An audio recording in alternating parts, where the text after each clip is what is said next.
Hi, my name is Zizaran and I'm here with the Elementalist curse support build. So this is actually my first support character ever, and some of you may have seen me playing this with Havoc in the flashback race where we did get first level 100. So it's pretty cool. Then I did manage to get this character to level 100 as well. So it's a little bit different. A lot of people like doing either occultist or champion are also very popular curse supports. I'm not a big fan of occultist. I don't feel like it brings as much. Champion's also very good. They're all really good, honestly. I don't like blasphemy, which is what most people do on occultist, because I feel you never really get to apply the curses. KB support does. KB support applies the curses in a very nice fashion, where you can like run ahead and hit very often, and if your carry is like fucking off to the right, you can just flash a little bit over there. So I'll talk a little bit about the build. It's actually using Poet's Pens. So 2 curses are being applied by the Poet Pen characters. I'm currently applying Elemental Weakness and Projectile Weakness, and obviously you can like change the curses around. This can play with anything, right? Like even if you're supporting like a Sunder dude, stuff like that. And then in my Cospreys, I have Enfeeble, Poacher's Mark, and Temporal Chain. So 3 curses there, and like the KB curse on hit. And then you can see the curses are also being applied here. Self-cast, Poet's Pen cast. And they're pretty large, like you can see as well. You can put Ink AoE in. I have Frostbomb instead of Ink AoE, and here I have Enhance instead of Ink AoE. But you have a lot of like, you can play around with it. So I'll talk a little bit about the gear. Obviously we're using the Poet's Pens for cursing and letting us use Kinetic Blast, which is pretty nice for applying the curses. We have 2 Dodri Staminies, giving us +1 curse. We have a Devotee's Devotion. The big things about this is obviously the movement speed is huge. You don't have any shield charge or anything like that, so you have to like run around and catch up with people that way.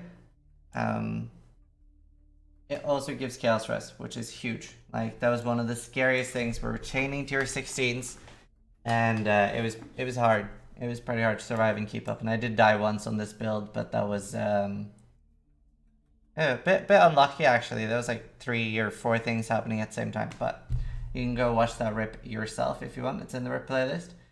We have a Yoke of Suffering. This is one of the things that really made me want to do this build. So we were sitting there thinking, what am I gonna play in the group? And they wanted me to play Elementalist KB.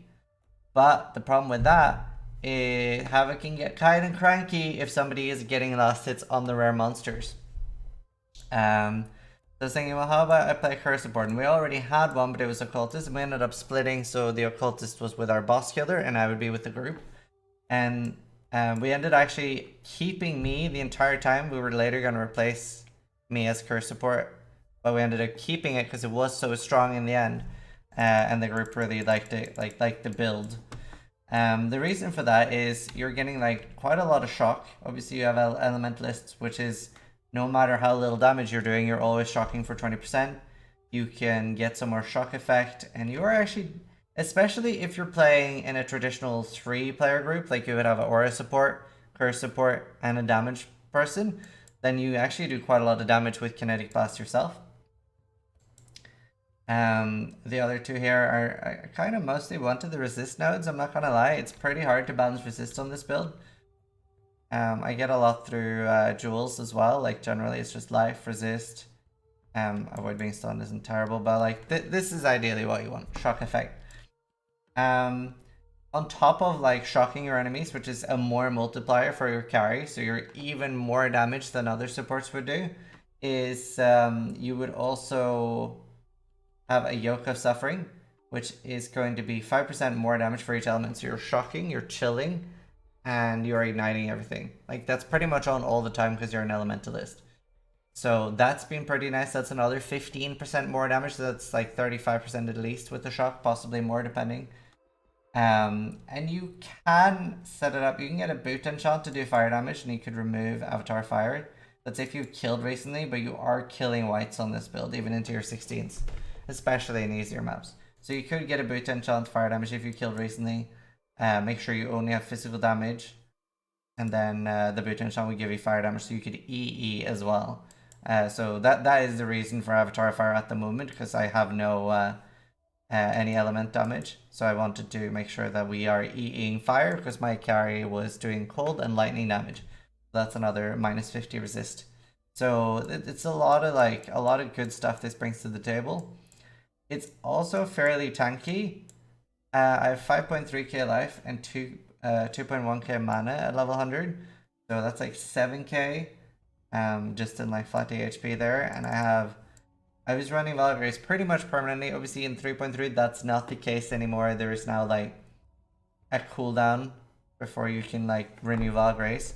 You might run that new unique fast. That might actually be not a bad option to try to like chain Valgrace, because that was a big part of the survival in the way we were running. I do get like we had Grace in the party, so you had like that and Grace.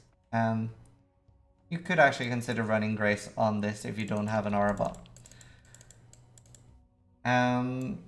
As for other items, we have Oscarm. I did end up later giving those up because it was hard to keep up with a Headhunter Havoc, especially Havoc, because he's extra anal about going really fast. So that was really hard to keep up with. I did end up wearing a Shadows and Dust, and we dropped one curse. Obviously, we're applying Assassin's Mark from this. So I had a Piranha Signet on instead. You could put on a Life Ring or whatever you want if you do want to get Rampage. That is pretty nice. It gives you movement speed. That's why we're wearing that. The only rare I have been wearing is this belt. The other option for belt is you can, for a while I wasn't using Poet's Pence actually. I was using a Piscators before. And then I would apply Temp Chains with the Gluttony belt. Sorry, Poacher's Mark with the Gluttony belt, which is also an option. But I think I prefer this setup. But if you could switch out Gluttony with Oscar. The main reason I didn't want to wear Gluttony was because it gives you 0 energy shield and 0 armor, which I normally wouldn't consider a huge deal. However, we had a Headhunter in the party, so all those like energy shield auras, energy shield buffs that the Headhunter gives, pretty huge to miss out on. So we have Wind Shriek. The main reason to get them upgraded, they're actually fairly rare. We bought like, I offered like a really high amount as soon as the first one went up on the market, even though I was probably like the only one looking for it at the time. It was something I really didn't want anyone else to get. That 10% movement speed for keeping up with Havoc, really important. So yeah, like gives you +1 curse and 25 movement speed. Potions, I have a instant life flask, which is pretty mandatory for surviving. Taste the Hate, literally just for more survival, more damage mitigation. It also, we were chaining tier 16 maps, so against like the Ice Nova boxes, that helped a lot. And then like, I kind of felt like I had to use a Basalt when I didn't have a Sapphire flask. That's worth keeping in mind. The Ruby flask as well was pretty much just for the volatiles. Like this setup that I'm wearing right now, like you can play around with the flask. You might not want to do exactly the same as me. This was set up for doing tier 16s on predictive mode as well. That's why I have a quartz flask, because if you're on predictive and there's a lot of lag, like there's a Headhunter and stuff like that, if you aren't using a quartz flask and on your screen, let's say the blessing font is a monster, say you run like that, but on your screen you're actually running beside it, but like predictive mode, you're not exactly where you see yourself as, so you could end up getting stuck in a monster and suddenly rubber band back. And that did happen a few times before I got a quartz flask. But as soon as I had a quartz flask, we were basically running through everything, and then I never had the problem where I was getting like teleported back into the monsters, and it like increased my survival by a massive amount. So that's the only reason that's there. Obviously you want a Alchemist Quicksilver of Adrenaline, try to get as close to 30% as you can, and that's very nice for keeping up. I'll link a path of building as well in the details down below description. I'm not going to include a leveling guide for this, or like a step-by-step of what to do, because it's basically you get carried. So you're not really, if you're leveling up on your own, you kind of want to spec like Blade Vortex or something, and then we spec into this later. Obviously, I got carried. I was leveling with my friends the entire time, so I could go support fairly early. So just pick up life nodes. You can do some minor damage. You can level with like volatile dead. That like doesn't require too much of a respec, and you can still just pick up survival. You don't really need that much damage. It's not particularly fast with no damage nodes, but it'll get you there without like needing like 80 regrets. So just yeah, volatile dead.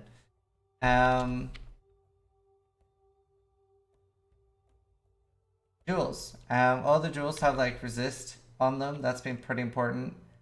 I'm pretty sure nearly all my jewels have resist on them. I actually took alira while leveling as well day one because it was pretty hard to get resist. However, I have skill point right now. Yeah, so it's just life and resists. This is just a double resist one. And I'm actually 80, 88, 77. So it's been pretty hard to fit. Obviously you do have like this node there for 3 points, which isn't great. There for 3 points. Like if you're really desperate, you have some options, and you have like individual resists here. Nullification helps as well. Standard cast with damage taken setup. Wild Grace, which you were spamming. I was spamming that. Here you have like GMP, curse on hit, KB, and then the 3 curses that I mentioned earlier. So here I have a GMP, Barrage, Flame Dash, and Knockback. Flame Dash is mostly for getting over... I'm not sure why the Flame Dash isn't... Okay, I'm sure there's a reason for that. I'm tired. Trying to make enough guides before league start. But anyway, the GMP Barrage Knockback setup is for knocking. Like say this was a boss, you want to knock the boss up against the wall. So so you have something like that's, especially if you're playing with something like Kinetic Blast. The beauty of this build is that you can play with anything. Like you could be supporting a Sunder character, and obviously you can just stack the curses that they need, and all the shock effect and all the shock and the yoke damage is global. Like it doesn't matter if they're KB or Sunder, you're still going to be giving those damage bonuses. Other setups is I have a Stone Golem and a Chaos Golem with minion life and Fortify. That like helps your survival a little bit. The other option as well, instead of the golems, like you can just like ditch the golems. They're a bit of a pain to keep alive and stuff. A lot easier with a support on your side. But you can have a animate guardian with things like the Victorious Flight. There's also the Leer Cast, which deals increased damage. And then you have the Dying Breath Staff. The Dying Breath Staff is actually really nice because it, like anything it affects, it has like an aura around it that they get increased curse effect. So then like on top of you have all the curse effect nodes here, here, and here, you get an additional 18% curse effect. So that's really big as well. Definitely worth thinking about. That pretty much sums up the entire build. Didn't really make a script for this one, just tried to make it more fluid. I know some of you like that more, some of you like it less, and yeah, I know I say a lot. Hopefully you enjoyed the build guide. This was my first time playing support. I actually quite enjoyed it. There were a few times where I didn't have anyone playing with. Not a lot, because Havoc generally is online all the time. But then I switched a few of the gems around and just did like tier 6, 7 maps on my own solo. Where you just put on like generic damage. It was especially easy when I was using Tabula, obviously. Like I would just put in like TMP, elemental damage, and added lightning, added cold, stuff like that, and on my way. Here, obviously, if you have like colors like this and you don't want to recolor, you can do things like added lightning, hypothermia, ice bite, and you can do like a decent amount of damage. You can swap in things in your poet's pens as well for more damage. So that's like the beauty of the build for me, is that it can solo when your support is sleeping. Or say your support dies and you're like, okay, well I have no one else to play with, I don't want to make new friends. You can swap over. That is an option with this build. Whereas I feel a lot of the other builds have like a harder time swapping over. For example, Ice Shot support, you have a lot of things you need to swap over to be able to solo. I like that. I like the diversity there. Wrong word, but you get the point. Hopefully you guys enjoy the guide. And if you have any questions, you can come by twitch.tv/Zizaran. And I will be streaming a lot for 3.3, trying to make as many guides for you guys as I can.